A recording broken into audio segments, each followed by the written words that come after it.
Hello, I'm Tim Harris. This is Julie Harris, and this is Real Estate Coaching Radio. That's right. So make sure that you hit the subscribe button so you won't miss any future episodes. Thanks again for popping by. Hit that like button, and don't forget to leave your comments and questions so we can get right back with you. We will. Thank you for continuing to make our podcast, Real Estate Coaching Radio, the #1 listened to podcast for real estate professionals in at least the United States. And let us know what you think about this video. Leave your comments below. Thank you. Welcome back. We are finally ready to present our 2024 real estate predictions, but we're going to do it in a different way than we've done it in the past, and frankly, everyone else does it. So what Julie has prepared for us is how many shows? I think we'll have 4 altogether. 4 altogether, and then on the final day, what we're going to do is we're going to present something that is in the more traditional form of predictions, like top 10 predictions or whatever. But what we decided to do instead, because we know you guys will appreciate it, at least the wonkier of all of you out there will appreciate it, is we're going to share with you all of our notes and the things that we learned when researching all of these predictions, because Julie and I aren't just pulling these out of the air. Actually, it would be easier if we did. We could get the show done in like 5 minutes. But what Julie mostly did is spend a lot of time, hours and hours, researching all of this. And Julie and I are, we spend a lot of time trying to steel man all of our arguments. And that's very simple concept where you come up with an idea like, this is what I think. No matter what, this is what I think. Then you need to find out what the the argument against your opinion is. And then you need to work to try to understand that opposing argument. So that's a way that you can check yourself on your own bias. And so we did that on all of our different points. So what we're going to be doing this week for the next 4 days is we're going to be going through particular, what would we call them, categories? Categories, factors that go into your real estate practice, things to watch. And a lot of these things are interconnected. So today is going to be supply and demand. And then tomorrow is going to be... We're going to talk about the impacts of inflation.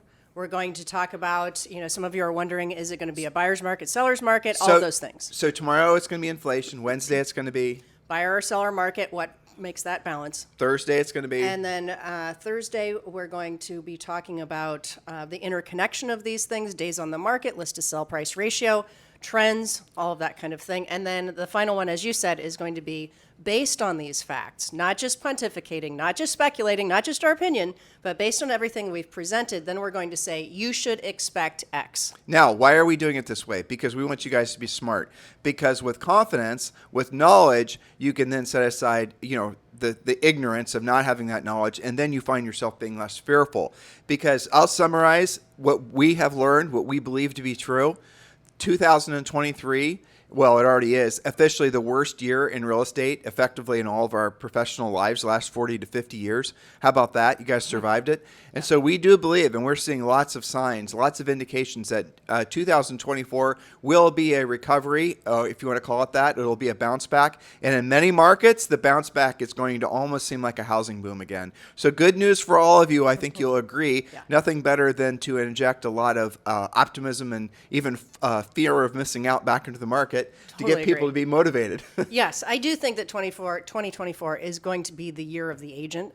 I think that there will be a comeback, and we're going to show you some facts why we believe that. We're not just speculating. So today we're focusing on part 1, supply and demand. And I led with this because I believe, and I think you would agree, that supply and demand really is maybe the #1 thing. Well, to your point, Julie, they're really, obviously there's an interest rate problem, so just, bracket that off in your mind when I say this, but there really isn't the market, the lack of home sales isn't from the interest rates. No, it's not. It's from lack of inventory. So if we had more inventory, even when the interest rates were a lot higher, the houses still would have sold off. All of you guys know that. So we don't have a interest rate problem as much as we have a supply problem. And so, Julie, what does that mean to us in 2024? Okay, speaking of supply and demand, let's talk about supply first. That points to inventory. We are still experiencing a historic lack of supply. Will this improve? Well, let's look at our current conditions. Currently, as we're coming to the end of 2023, inventory levels are seasonally low, but that is completely normal. Doesn't matter interest rates, doesn't matter anything. Every year, around the holidays, end of the year, we lose inventory. It is kind of funny how many, I would say, mainstream news outlets are talking about some sort of colossal drop in housing inventory and the rest of it. And then when you read the article, which you and I do, it's like almost to the end of the article, then they mention the fact that, oh, but this is just normal seasonality. Seasonality, exactly. Well, and if they don't say that, they lack perspective, and they're just taking one little factor, which is, low inventory. Okay, so typically, inventory usually peaks around mid-October, falls until the year changes, and then picks up in the spring, usually between January and February. Okay, our active inventory, we're talking nationwide, excluding new construction, is currently around 560,000 active listings. For comparison, this week in 2015, why do we go back to that? Because that is largely seen as the last normal market, quote, normal market. There were 1,104,514 active listings. So basically double the inventory. I get those stats from Altos Research. Now, currently, there are 0.5%. Okay, yes, it's a 0.5%, but that's still kind of crazy this time of year. There are 0.5% more homes on the market this week versus the same week last year. There were 58,000 new listings this week, and 10,000 of those went pending literally immediately, like within 48 hours. Here's the thing that's interesting about the statistic you just read. Okay, so in 2015, almost 10 years ago, right? Yep. There were less than half the amount of homes for sale this time. Now, I want you to think in terms of the absolute incredible demand. If you start thinking in terms of the number of millennials who are firmly into that age bracket now of wanting to buy their first home, they weren't there 10 years ago, but now they are. And if you think on the other end of this spectrum, the baby boomers downsizing or the baby boomers wanting to downsize if they are to find another home. So the amount of demand for real estate right now is vastly more than it was 10 years ago. No one's done some really good research on that yet, but Julie's about to share something with us. Yes, well, that's the next section of this we're talking about supply, then we're going to go to demand. You make a good point about millennials.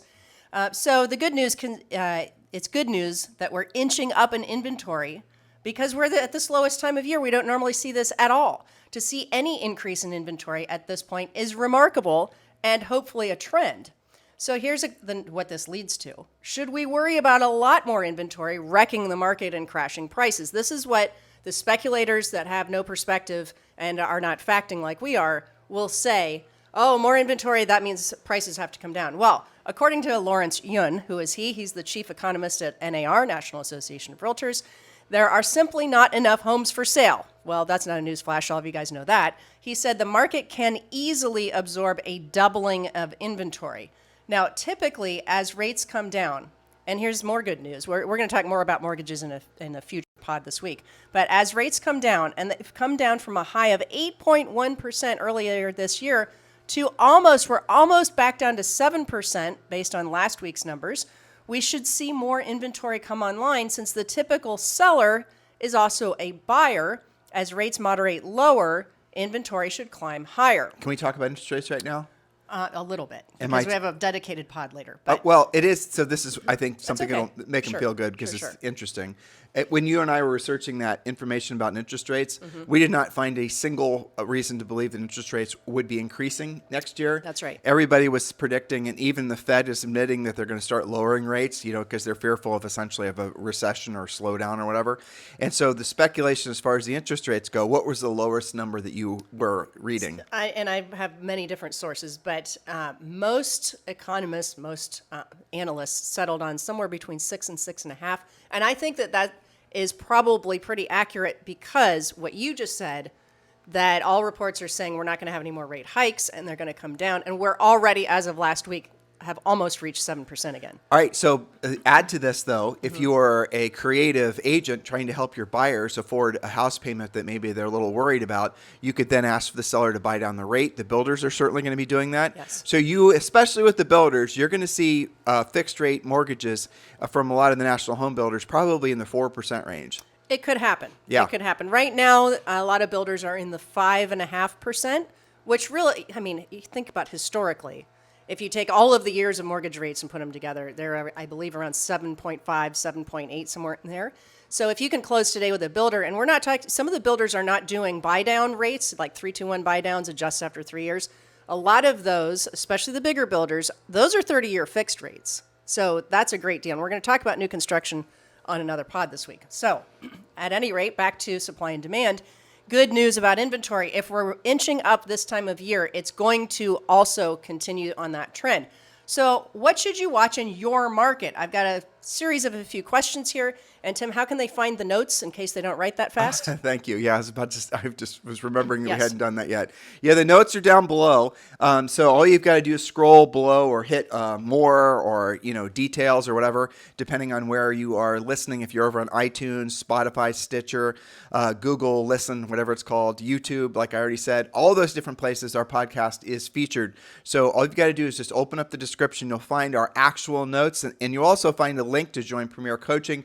Premier Coaching is frankly, it's one of our best coaching programs we ever developed, based on the feedback, based on retention, based on the number of people that suggest other agents join it. It's definitely a home run for you as well. So scroll down below and join Premier Coaching. And you can join Premier Coaching now for free, and that's free for 30 days. But in that 30 days, you're going to receive an absolute, I think, maybe even an overwhelming amount of free content, including some scripts, your 2024 business plan, and you also get a daily semi-private coaching call. So make sure you scroll down below and you definitely read the notes, definitely print them off and use them for your own information. Maybe use these for tweets, maybe use our notes for your own training of your team. But then while you're there, definitely join Premier Coaching.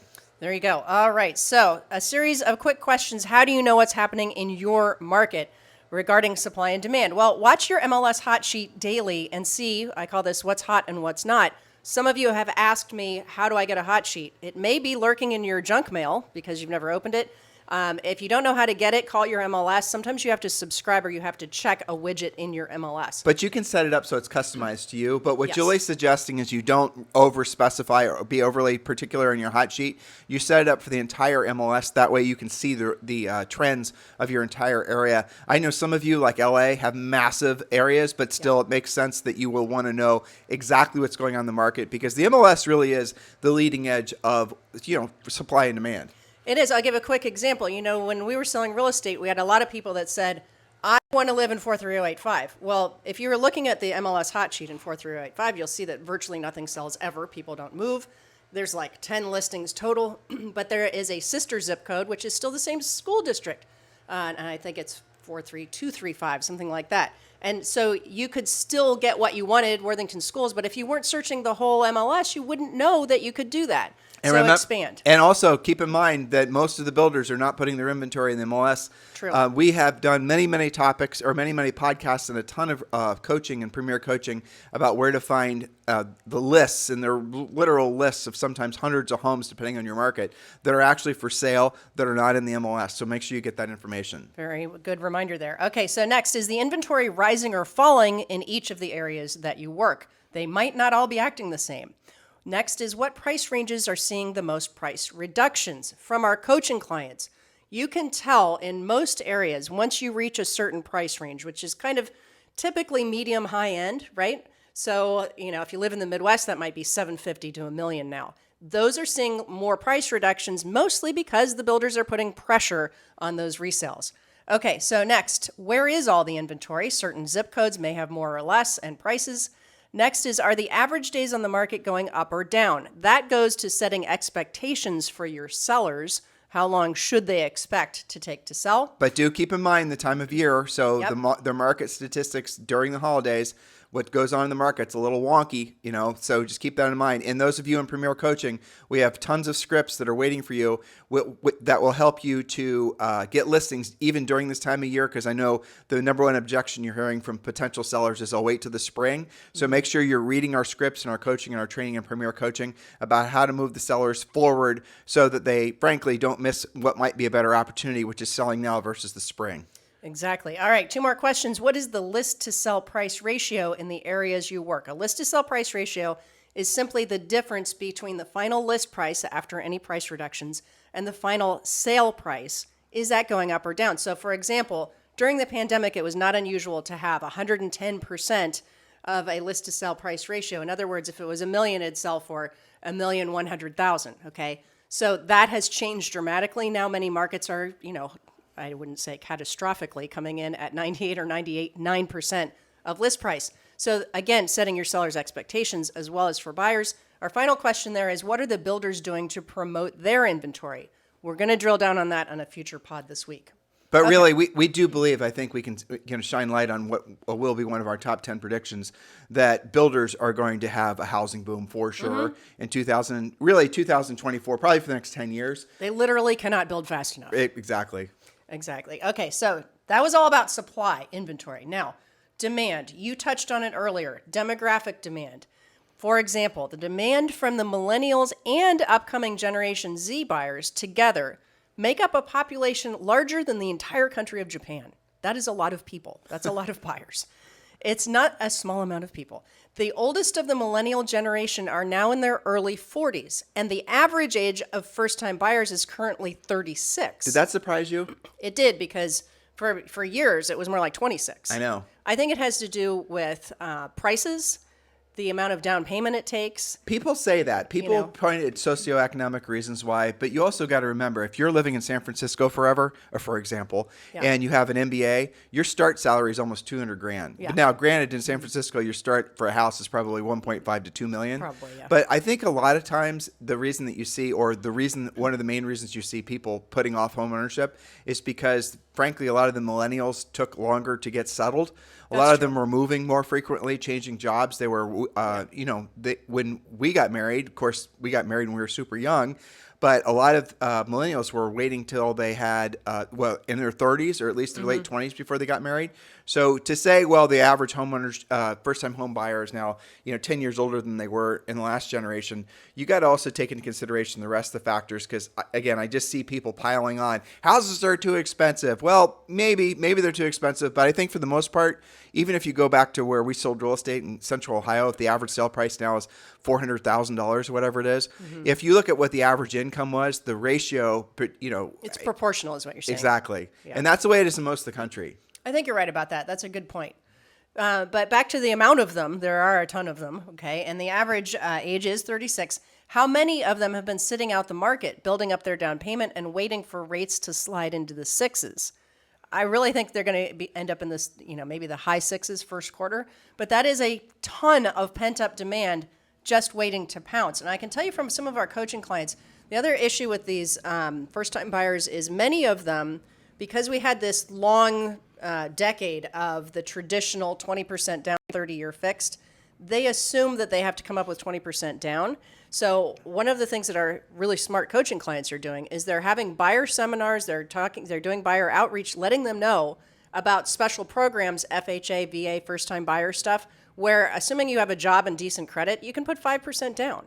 I'm going to go back to that previous point because I was just thinking during the last, let's call it the housing boom or the whatever you want to call it, the low interest rate induced really housing frenzy that happened. There were a lot of air quote first time buyers that, millennials and whatnot that were purchasing homes that now have 50 to 60% equity in their homes. Yeah. That's another little sub story that no one's talking about. There is a younger generation that's sitting on a mountain of home equity. Yeah. And I bet you that the number is not small. No, that's an excellent point because that speaks to inventory too. Number of people, but also the amount of money that they have. So you're going to see a lot of millennials that are probably going to start climbing the housing ladder if they choose to at an accelerated pace than previous generations because of the fact that they're sitting on that much equity. Well, okay, so to your point, I read, I believe it was an Altos Research stat, that if you purchased a home in the past 2 years, so you're sitting on 2 years worth of equity, on average in the country, so that takes into effect normal markets, coastal markets on average, you have already built $100,000 in equity. We need to balance that because what a lot of you who are listening don't realize is that real estate does not increase in value like it has certainly since the pandemic when the low interest rates hit the market. So if you were to go back in, let's say, even 15 years, real estate, if you were lucky in most of the country, maybe excluding the coastal cities, it was appreciating or increasing in value at the same rate of inflation. There may have been outliers here and there, but for the most part, homes were going up in value by 2 to 3% per year, just keeping up with inflation, just keeping up with the increase in the price of property taxes and everything else, as inflation inflated the cost of everything else. It was very, very predictable.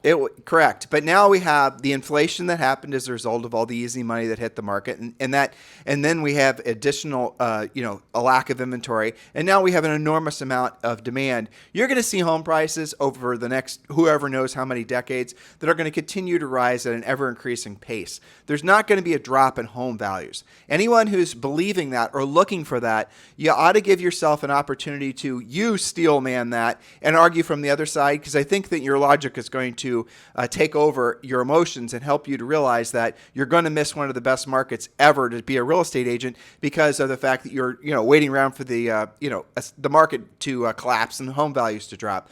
If they didn't drop already, they're not going to drop. So move forward with the idea that this market actually is going to be an incredibly strong buyers and sellers market, and we don't think there's going to be a correct supply equaling demand. I don't even see, will that ever happen? No, and I have to bring up another point because I read too much of this when I'm doing my research and I'm listening to videos and analysts and things like that, economists that study this more wonkishly than I do. They always point out the fact that when somebody says, and this is complete pontification, you see this all over realtor boards, prices have to come down, prices have to crash because this time's just like last time. The prices are so high, something has to hit the fan. Okay, that's based on nothing except for the fact that prices went up. So I can see why somebody might think that, right? Okay, so remember that last time, with quotes around it, when we had the Great Recession and we had the housing crash and all of that, don't forget the fact that we didn't have that demand side. Why? Because all those short sale and REO, all those foreclosure sellers, okay, they were not buyers. Now we have your traditional seller is also a buyer. That is completely, radically different with regards to our point here today, supply and demand. So back then we had, an epic amount of inventory, but at least 50% of it did not have a buyer side on the other end. Well, why? Because they didn't have the equity, obviously, because they had crap credit. And they had, exactly. They grenaded their credit. So, yeah. And remember, it was the Great Recession, so we also had high unemployment. But isn't that interesting? There's another should be obvious point, exactly, that no one really is talking about. Exactly. All right, so back to demand. Baby boomers are still aging out of their homes. They're downsizing. They're paying cash and entering into assisted living care facilities for some of them. Many of today's transactions are fueled by boomers selling their houses. Now, if you add the inventory from the boomers and the demand from the millennials and the Generation Z, rates come down, and then we're right back to a hot market, which you just said a couple minutes ago, back to, a frenzy, potentially. Now, it's too soon to tell, but demographics are certainly on our side, and a good reason to see home prices continue to increase. And we didn't even talk about non-millennial and the rest of the demographics, but they are the leading factor. If you want to know what direction the economy is going to go, just look for, or a product or a business or anything else.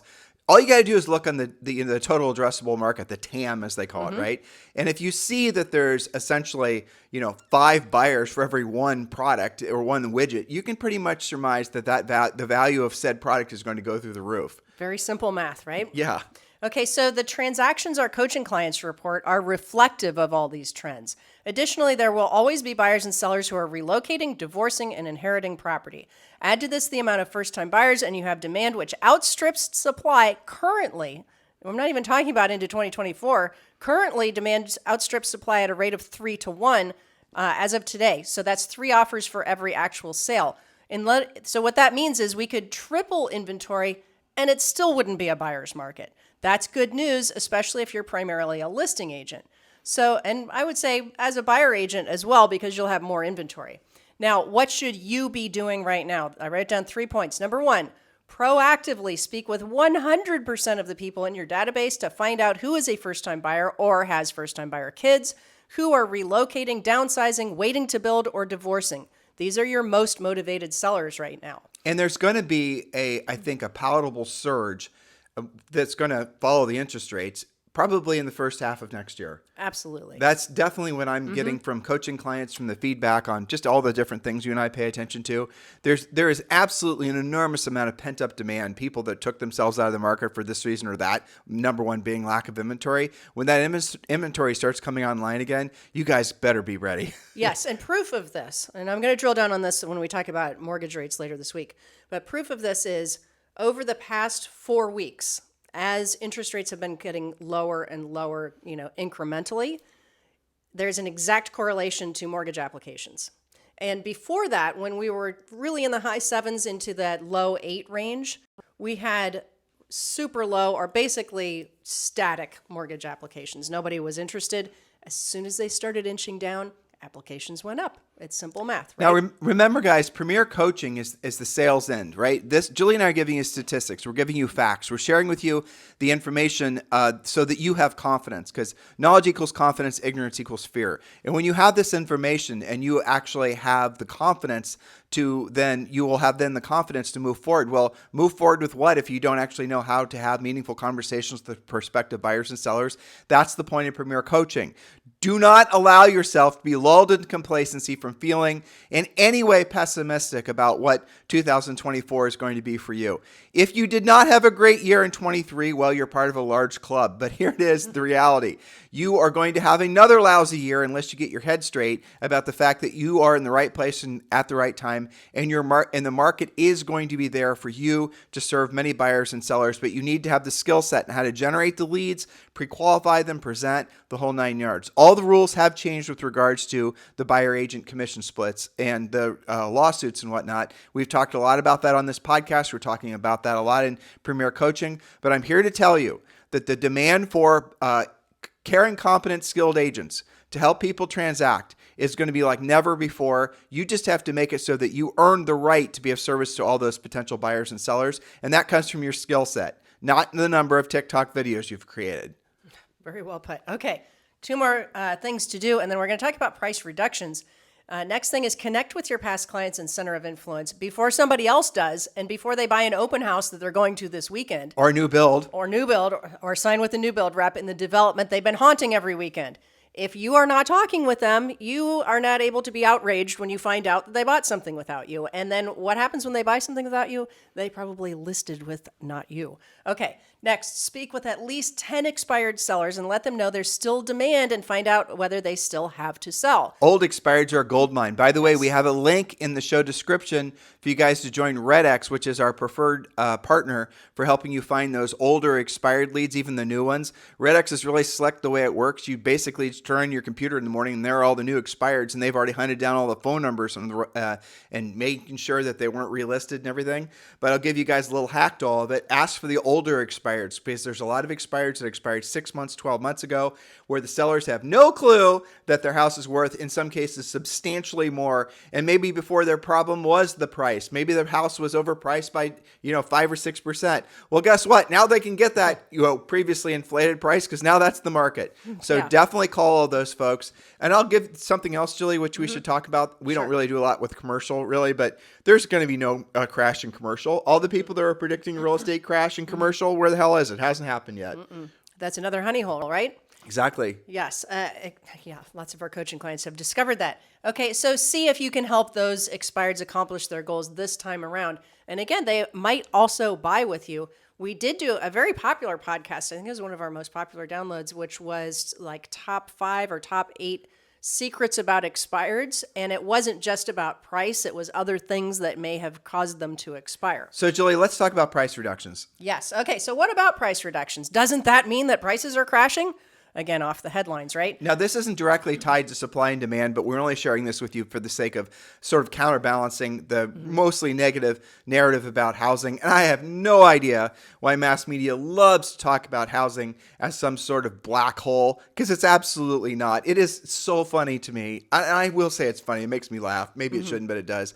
All these naysayers about housing, and then having them begrudgingly admit that home values actually increase month over month, pretty much every single month in 2023. Absolutely. I mean, it is the single greatest wealth builder out there. not just for real estate professionals, we all know that, but for Americans, for homeowners. You got to honestly ask yourself, where my mind goes, frankly, is there's a lot of folks that are writing those articles for those particular news outlets that are living in very expensive Manhattans and San Franciscos, Sure. who do not make enough money to afford homes, and maybe that biases their opinions. They subconsciously want prices to come down and rents to come down and mortgage payments to come down because their personal economics make them want to. Right. But to believe this, and hearing people say things like, well, housing is no longer going to be part of the American dream. I mean, they said that same crap back in 2007, 2008, and they're starting to say it now too. Well, so when you tune in to any of that negativity, sorry for just sprinkling some of it on you now, but when you tune into any of it, how do you feel after having listened to it?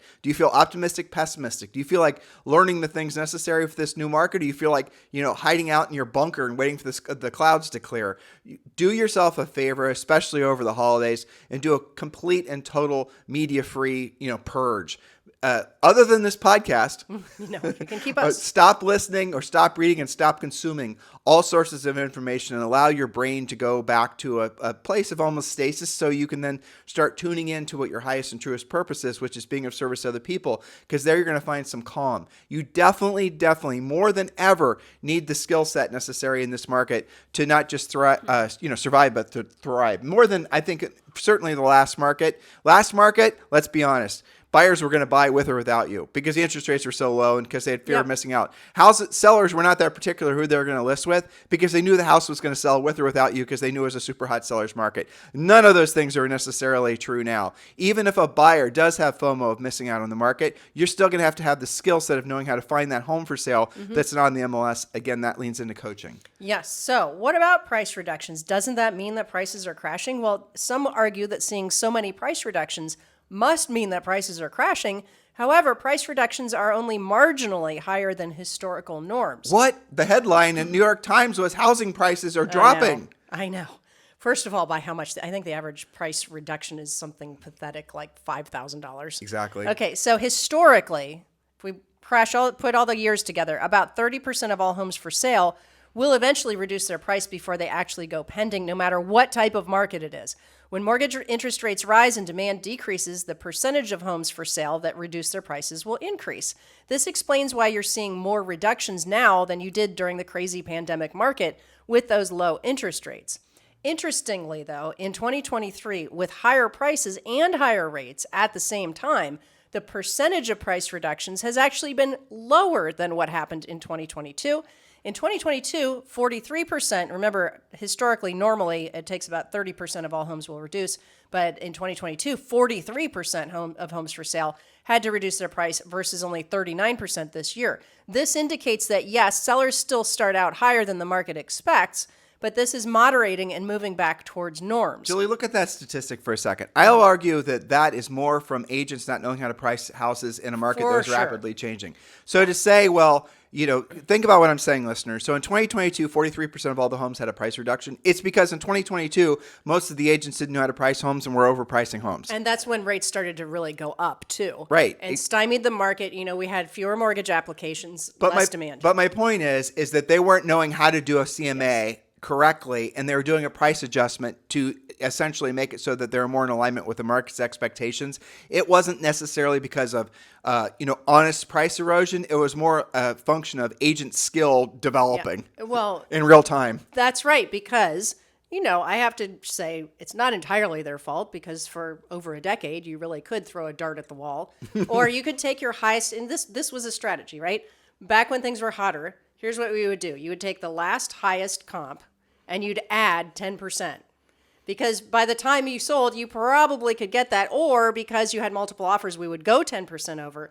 And you would actually appraise for that because by the time you closed, you'd have another comp that high. We can't do it like that anymore. So guys, this is the first part of 5 shows that we're going to be doing on our 2024 real estate predictions. And on Friday, we're going to do a summary, probably our top 10 real estate predictions. But hopefully what you're taking from listening to Julie and I speak is you're taking a sense of excitement. You're taking a sense of optimism. You're walking away, or maybe you're walking while listening to us, with a sense of, I think in a lot of ways, maybe even more I don't know, what would you call it, Julie? I can sense it personally where I feel more exuberant almost. Yeah, optimistic. Optimistic. We're overusing that word, but it's something beyond, between exuberant and optimistic. Encouraged, yeah. Whatever that word Yeah, is, right? sure. That's how I'm personally feeling. And I know that's how the market's feeling too, largely. And that feeling that you are sensing intuitively is correct because that's what's headed your direction. If you're not feeling that way, then consider basically getting better information because statistically, based on what we're sharing with you, there's no reason to believe that 2024 is not going to be what will be, for many of you, a significant change in the direction of your incomes and also your real estate businesses. And also keep in mind that 2023 was the worst year ever. And if that is indeed the bottom, which we believe it is, then typically what you see is you are going to see not a hockey stick necessarily, but a pretty meaningful progression in terms of more inventory coming for sale, more real estate transactions. Are you going to be part of that, or are you going to be sitting on the sidelines? You need to make that decision. Well, and you have to take control of that now. Don't wait. I think, the cautionary tale to this, because I agree with you 100%, and I did try to steelman this. I tried to look for reasons for these stats to just be haywire, okay? But they're not. This is all, we're doing our predictions based on fact. So the caution about this, because we are being exuberant and optimistic and, showing you the facts, is I don't want you guys to wait for you to just wake up and then the market's hot again. It's not going to be like that. It's Right. not going to be just the door opens and now it's exactly like, a crazy market. I don't believe it's going to go that way. I think we're going to have definitely more sales. We're going to talk about that.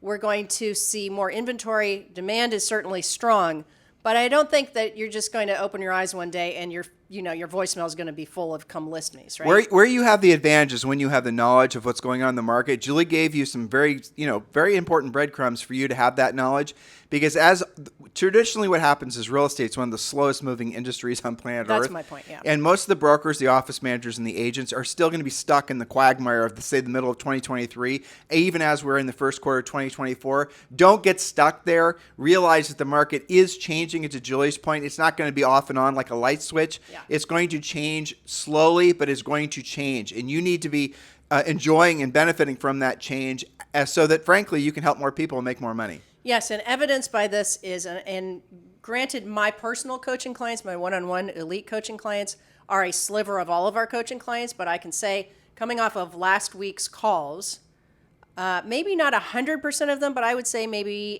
85% of them took not just listing, but took new listings last week. Okay, so think about the time of the year. Those people, why didn't they wait until spring? Because they have specific needs. Some of them are building, some of them are relocating. There is inventory coming online. The question is it going to be your inventory? So the ones that are being proactive now and not waiting for the year to flip, not waiting for it to be spring, they're already seeing the results of their hard work. So don't wait. You've got to get into action. And if you're not sure what to do, how to do, when to do it, that's where Premier Coaching comes in. All right, that's your homework. If you've not yet joined Premier Coaching, go ahead and do so. And also the link I think it's a $150 discount for RedX is in our show notes as well. In the meantime, thank you for keeping this the number one listened to daily podcast for real estate professionals in the United States. We've had well over 20 million downloads of this podcast. It is our distinct honor to have earned the right to be your, I'd say real estate trainers. And if you join Premier Coaching, your real estate coaches. Yes. Have a fantastic day. We'll talk with you on the show. Remember, this week is all about 2024 predictions. Please remember to subscribe to our YouTube channel. That's right. And don't forget to hit that like button, leave your comments and questions below, and we will get right back with you. Thank you for watching this video. And remember to watch the next one. You're going to love that one.